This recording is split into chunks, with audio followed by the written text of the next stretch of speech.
And we're live. Trying to do a different one. Change it up every time. Have like a million different ways of saying it. Welcome to Josh and Aaron Talk About Stuff. I'm Josh. I'm still Aaron. I'm still Last Josh. I checked. Yeah.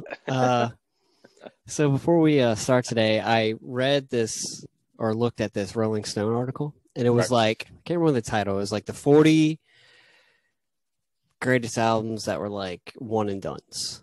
Like, it gave an example of Lauryn Hill's album in 1990s. Miseducation to Lauryn Hill. She solo as a solo act has not put out anything since that album, but that album was like huge. That album was absolutely immense, is what it was. Yeah. Well, I can't remember. It definitely cracked the top 15. It was Apple by Mother Love Bone. Yeah. And in the text you sent me the other day, how like the Temple of the Dog album is like the coming of the storm. Like I see the storm on the horizon. Yeah. That might even have been a precursor. Yeah. The album Apple by Mother Love Bone might have even been a storm before the storm kind of right. Deal, yeah. You know? It definitely kind of was like, because Apple was the one that they really thought was gonna blow the doors of the Seattle music scene open for the rest of the world. And then obviously Andy Wood, who is the front man, died, and actually that was the genesis. Like he was actually roommates with Cornell, and so that was the genesis of Temple of the Dog. And then Temple of the Dog obviously showed up, and that was like I said to you, it's kind of like the storm is coming sort of thing, and it just sort of just opened. And like all the articles I've read and comments I've read all hailed like that album was going to be the album that was going to change music. They said it was. I've listened to it. It's good. It's definitely like not of the era of what was big at the time. It's not. It's definitely unique. Yep. It definitely is unique, and it's unique amongst the Seattle bands too. Like it doesn't sound like the other Seattle bands of the time either. Yeah. Not that any of them really sounded anything like each other. They all had their own distinct flair, but it was different. It was a different jam. So cool. Okay, so this week we're going to be taking a more in-depth look at a couple bands, 3 bands that really were kind of like they did their own thing and were huge outside of the norm. And they all started in the 80s and then became giants in their own right in the 90s. Red Hot Chili Peppers, Beastie Boys, and 9 Inch Nails.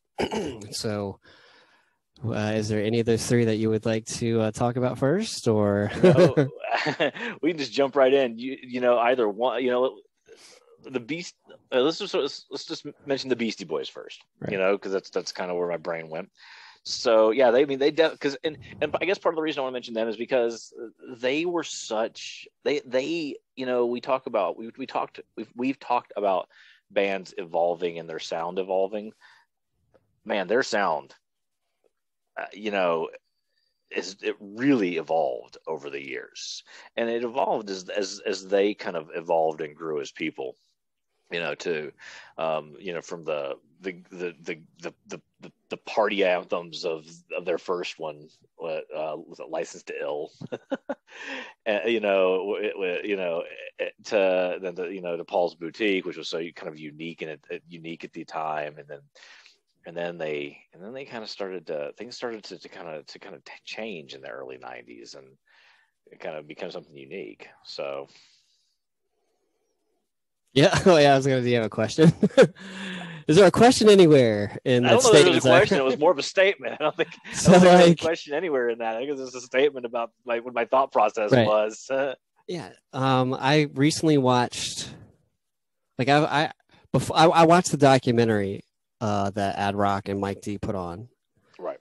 That was on Apple TV about I've seen the history pieces of it. It's fantastic. So before I had known a lot about the Beastie Boys before I watched that, and they were hardcore into hip hop. That was their music, and where they grew up in Brooklyn, that homegrown hip hop that just really spoke to them, and so they wanted to produce that kind of music. And I guess we'll just start from the beginning. So, like, obviously, weren't they by default? By default, they were a bunch of punk kids. I mean, when when they had like the drummer that would eventually become part of Luscious Jackson, they were, like you said, they were doing punk music.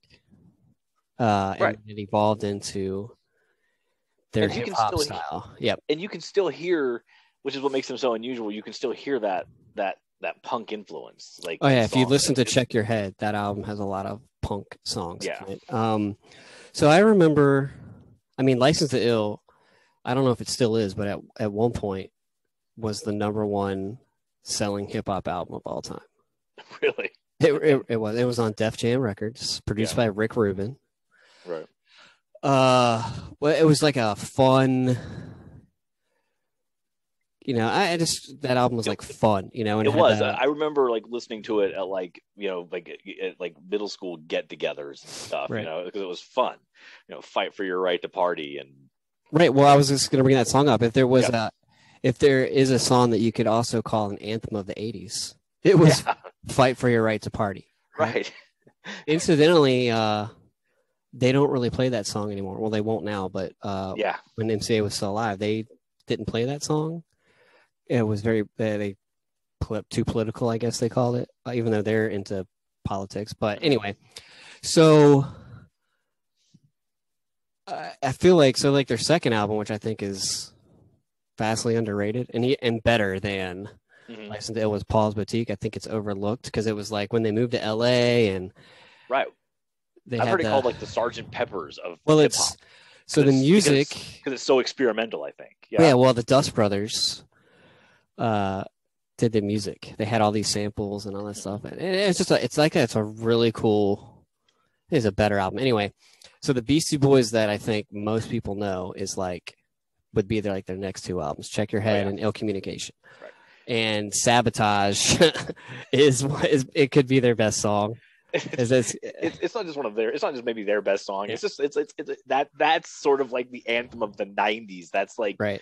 It's like it's that starts up and it's got that such that instantly noticeable guitar kick at the beginning, and then it's just like it's a great tune.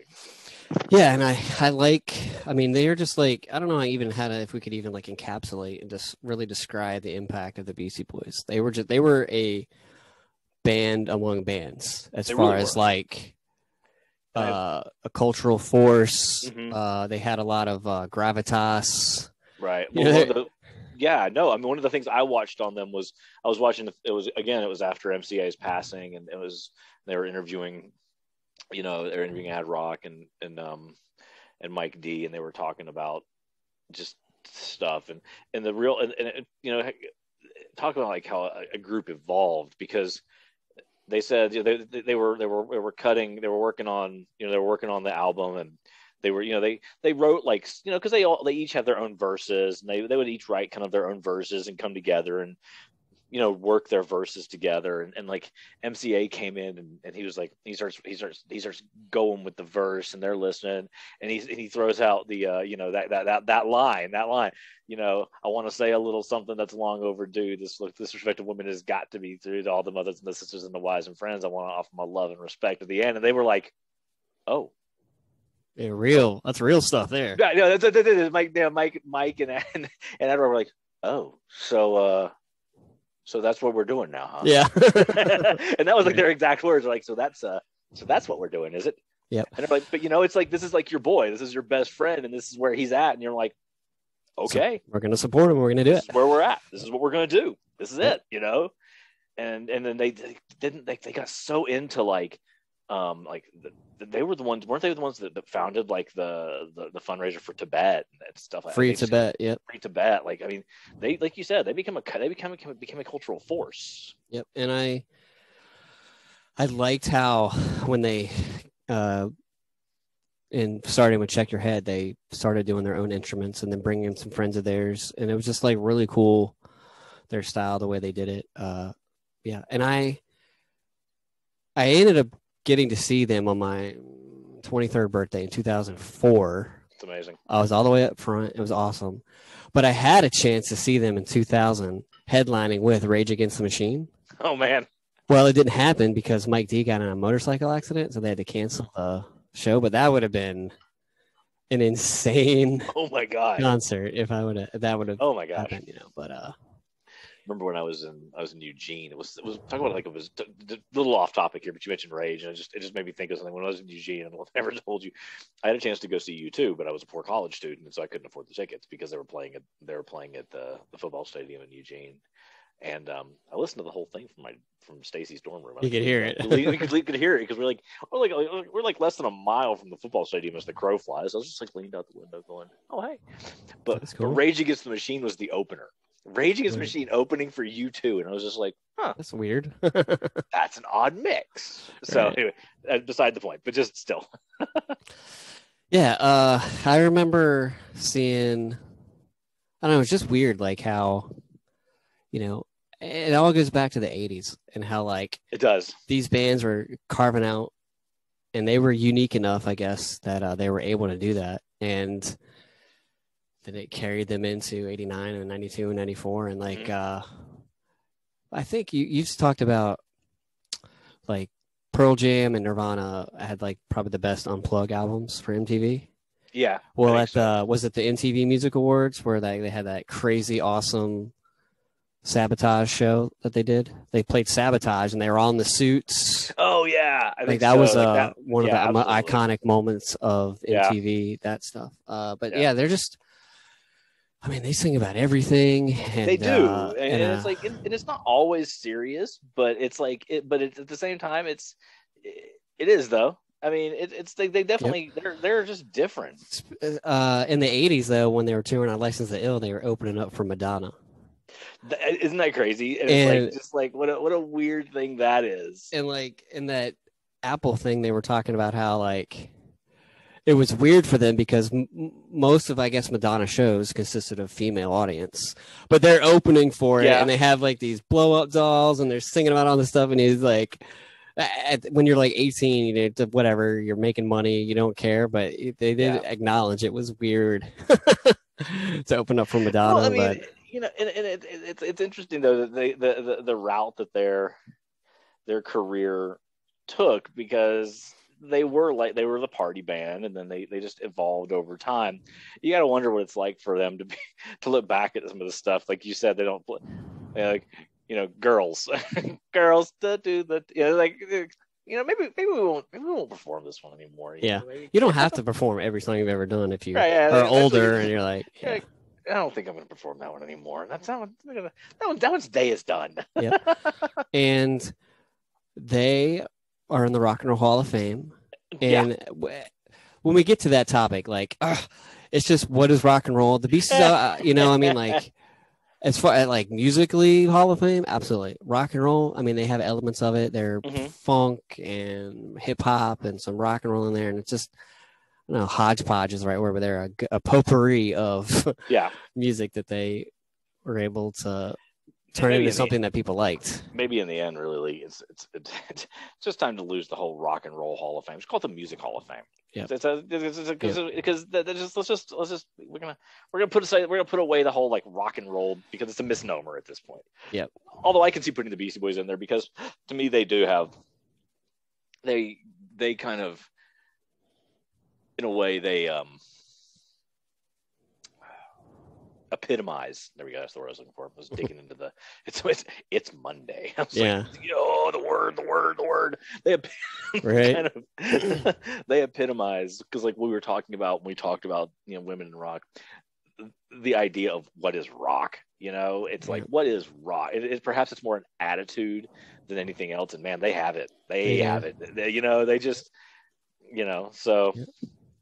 I love that, before MCA, before he left, I love the fact that they were even able to like poke fun at themselves, and like the video they did for oh gosh, the song, it's on Hot Sauce Committee, where the video where they basically have the actors playing them in Fight for Your Right to Party. It's Right. just such an incredibly funny video, and then they show up at the end as cops. Like, it's Oh just yeah. like, it's just they're just fantastic.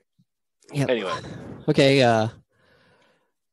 So I guess we'll shift the topic to they're one of the greatest bands of all time, and that is the Red Hot Chili Chili Peppers. Peppers, who became world famous in 1991 with Blood Yeah. Sugar Sex Magic. Yeah. But they started out in '84.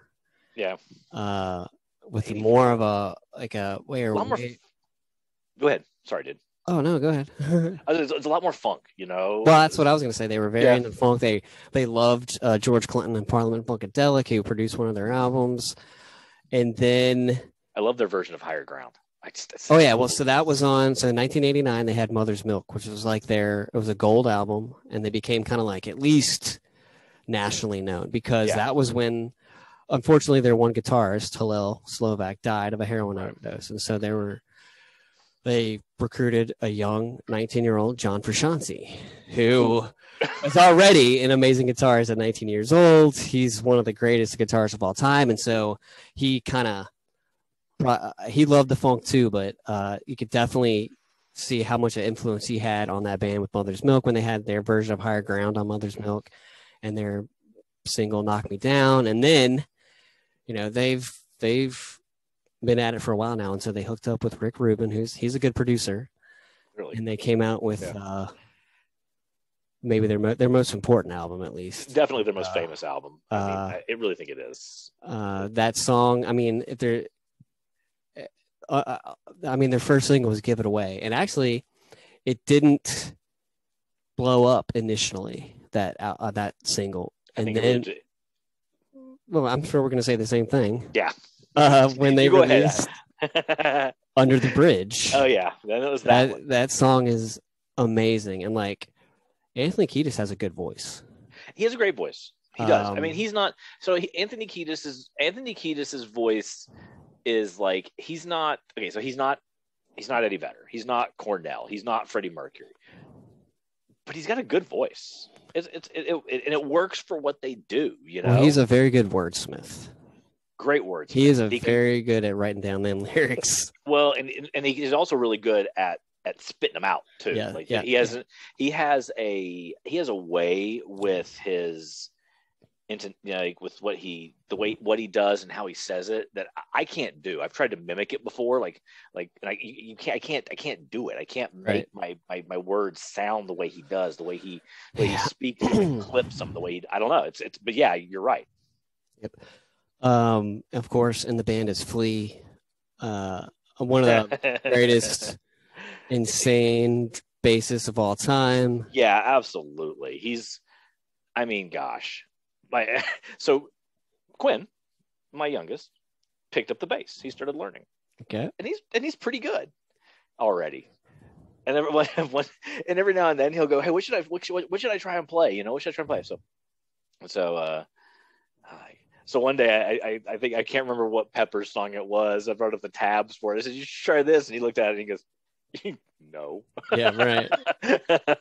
Some of those things Flea does is insane. Yeah. Oh, it's incredible. It's insane. It's incredible. Do you remember that show Behind the Music? Yeah.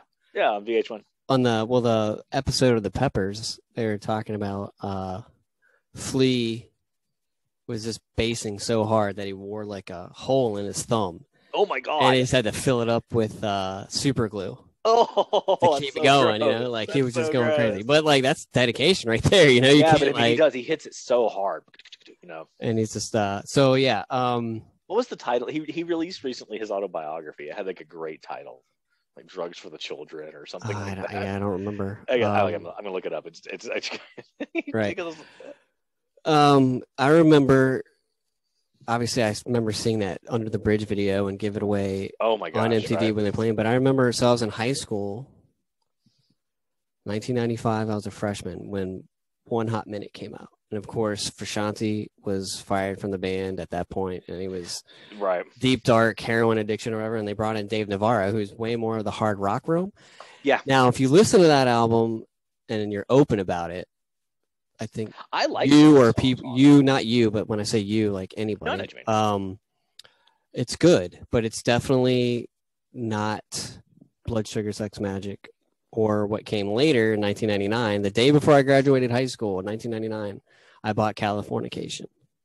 That album, I think is their best album. We disagree on that one. I think it's the best album. Frusciante comes back. and they just go nuts on that. That's a really good album. But I need to give it I think a more thorough listen, but I mean, I know it's got some incredible tunes on it. I think I personally like prefer Stadium Arcadium. I think I really just like it. amazing. I Right. remember Yeah, buying that, absolutely. and I was just like, one, I just love double albums, and that double album, pretty much every song is really cool. Yeah, it's a good It's album. very rare where like there's not really any filler. No, I mean, there's you really could not. probably take one or two off, but like Maybe. it's a really, really cool double album that has like something for everybody on it, you know? And that's kind of the one where I think I really noticed, like we've talked about, like that one guitar solo. It was, if you're like, you listen to Frusciante and you're like, hey, it sounds like Jimi Hendrix I right mean, that there. was his idol. It was Yeah, a it direct sound. line. Yeah, Hendrix to Frusciante. So if you want to learn how to play Red Hot Chili Peppers, learn Jimi Hendrix first, right. you know? That guy knew what he Um, was doing too. So, very much so. acid for the children. That was the name of Okay, yep. Flea's autobiography, Acid. Yeah. Yeah, So like I had to look it up. I was just curious. what do you think like any band can be great, but it always takes like a certain something. Timing, music, what the era is going on. Why the Chili Peppers? Why do you think they became so huge? I don't know. So with the Beastie Boys, we're saying, it's like it was kind of like all of that stuff together, the cultural aspects of who they are and what they did, and they were just kind of they were different dudes, the Chili Peppers, it's like, I think maybe it was all the different elements of them as a band, of the songs. Like we said, Kiedis is not maybe the best singer per se. He's an incredibly charismatic individual, insanely charismatic individual.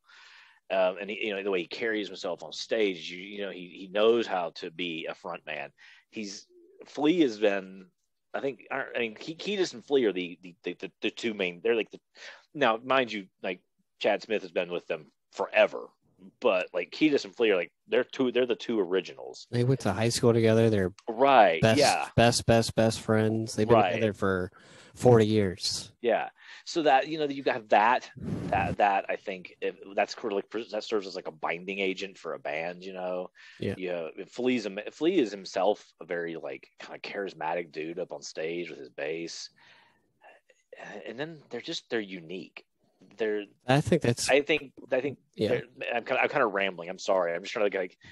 I'm trying to figure out if I ramble long enough, I'll get to what it is I'm trying to say. I think I just found it. They're unique. They're very, very. There's just nobody quite that sounds just like them. Absolutely, and I found it.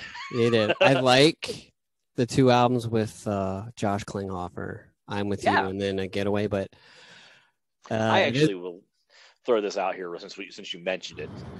I love the Getaway. I think the Getaway is fantastic. Cool. Yep. It's very cohesive to me. Yeah. Like it's a very cohesive listen. Anyway, I apologize. Continue. No, it's fine. And I'm good. But Frusciante's back with them now, and they're gonna be making a new album, so that'll be really cool to see. Yeah. Well, that's about all the time we have for today, guys, and we'll talk about 9 Inch Nails next episode and how they kind of set themselves apart to Trent Reznor, right? And we'll probably talk about some other bands that we haven't mentioned.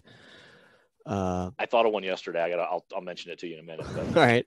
Well, all right. Tune in on the next episode when we delve further into another band and some others that were pretty good. But anyway, all right. I'm rambling now too. I'll talk to you later, guys. See you later. Have a good day. Bye. Bye.